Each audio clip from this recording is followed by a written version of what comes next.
2019 में क़ाइमु थियल Jhulelal degree college Uderolal station बुनियादी सहूलियतुनि खां महरूम आहे।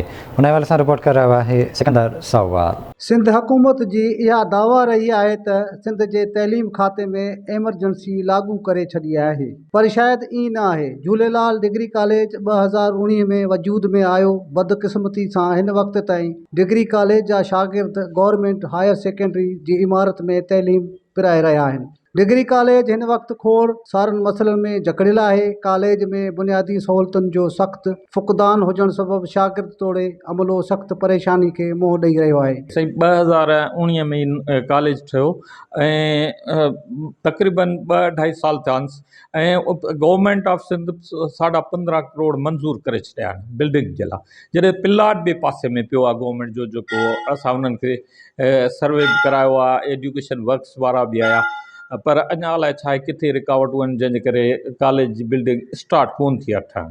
त असांजी इहा गुज़ारिश आहे त सिंध गवर्नमेंट ऑफ सिंध खां त जल्द खां जल्द कॉलेज ठारायो वञे, जीअं हिते जे लोकल माण्हुनि खे असीं तइलीम आसानीअ सां ॾेई सघूं। हीअ जेका बिल्डिंग जिते पाण बीठा आहियूं इहा आहे हायर सेकेंडरी वारनि जी बिल्डिंग, जेका हिते जे शहर जे मोज़िज़ीन ऐं माण्हुनि वठी हिन में जेको आहे कॉलेज शुरू कयो।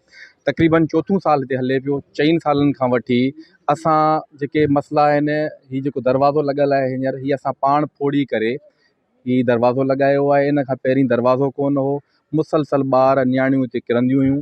हींअर तक़रीबन 600 ॿार आहिनि। 600 ॿारनि वटि को बाथरूम कोन्हे, बाथरूम जी सहूलियत कोन्हे। असांजी 4 सालनि खां वठी का SNE कोन पई वधे। हालांकि SNE वधे त असांजो डिग्री कॉलेज आहे, त जीअं असांजा ॿार जेके आहिनि BA क्लास हलाए सघूं, BSc जा क्लास हलाए सघूं।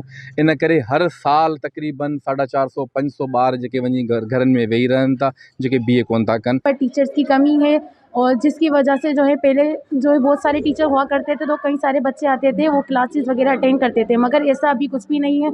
हमारे यहाँ पर लाइब्रेरी नहीं है और जो है सो बहुत सारी चीज़ें हैं जो नहीं है। और हमारा जो कॉलेज है वो डिग्री कॉलेज के नाम से तो है, मगर यहाँ पे BSc की BA की क्लासेस नहीं है, जो कि बिल्डिंग्स भी नहीं है। तो मैं गवर्नमेंट से ये रिक्वेस्ट करती हूँ कि वो हमारे कॉलेज को जो है इतना मोटिवेट करें कि हम जो है आगे जाके अपनी आली तालीम हासिल करें। असां वटि बिल्डिंग सही तरह जी कोन्हे ठहियल। असांजी असां वटि लेबोरेटरी कोन्हे, क्लियर वग़ैरह कोन्हे, का सहूलियत कोन्हे, स्पोर्ट जी कोन्हे सहूलियत। बॉइज़ जेके आहिनि ॿाहिरि खेॾी वग़ैरह सघनि था, मगर गर्ल्स हमेशह अंदरि ई हूंदियूं आहिनि। असांखे बि खेॾण जी सहूलियत खपे। सही तरह खेॾी न सघंदियूं आहिनि। असांखे का तक़रीबन त असांखे कंहिं तरह जी सहूलियतूं कोन हूंदियूं आहिनि। असांजे ग्राउंड आहे ई कोन। फर्स्ट ऑफ ऑल असां रीजनल लेवल ते वॉलीबॉल में गेम्स में खटियो आहे, रेसिंग में गेम में असां खटियो आहे। असांजो कॉलेज हर शइ में अॻियां वञे। सकाफ़ती मेलो थियो टंडो आदम जो, 6हों मेलो थियो, उन में बि असां फर्स्ट पोजीशन खईं। असां पंहिंजे झूलेलाल डिग्री कॉलेज जो नालो रोशन कयो। असांजे पैसा मंज़ूर थी विया आहिनि, पर असांजो न को असांजी जॻह प्लॉट पियो आहे, पर असांजो कॉलेज अञा ताईं हिते ई पियो आहे। असांजो कॉलेज बहितरीनु नमूने सां सुठे नमूने सां ठहियो कोन्हे।